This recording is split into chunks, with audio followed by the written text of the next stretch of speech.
Скъпи брата и сестри, синдикалисти, трудови хора на България, граждани на Европа. Честит 1 май, официалният празник на КНСБ. Още преди 125 години на този ден работниците в Съединените щати излизат на улиците на борба за 8 часов работен ден. Справедливият протест е окървавен. И само няколко години по-късно, 1 май е обявен за Международен ден на труда. Глобалният пазар не гарантира справедливост при разпределението на произведеното от всички нас. Кризата задълбочи драстично неравенствата и разделението в обществото, като продължава да ражда работещи бедни.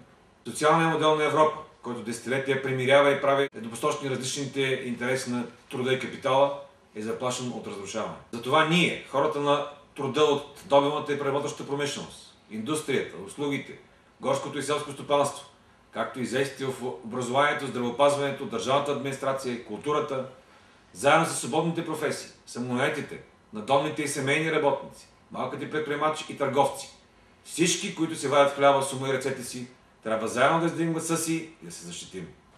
Днес КНСБ се бори за ръст на замразените вече трета година доходи, чрез увеличаване на минималната работна заплата на 290 лева и договаряне на минимални заплати по браншови и професии и компенсиране на инфлацията от 2009 година до сега с всички заплати, пенсии и обезщетения. Нека всички браним правата си, да създаваме свободно и без страх своите синдикати, професионални и творчески обединения, за да разпределяме сътвореното от нас по-справедливо, чрез колективно трудово договаряне и диалога. А когато това не става, чрез стачки и протести, за качествени работни места и достойни доходи, които сме заработили. От сърце желая на всички здраве, сила и кураж, за да вземем това, което ни се полага.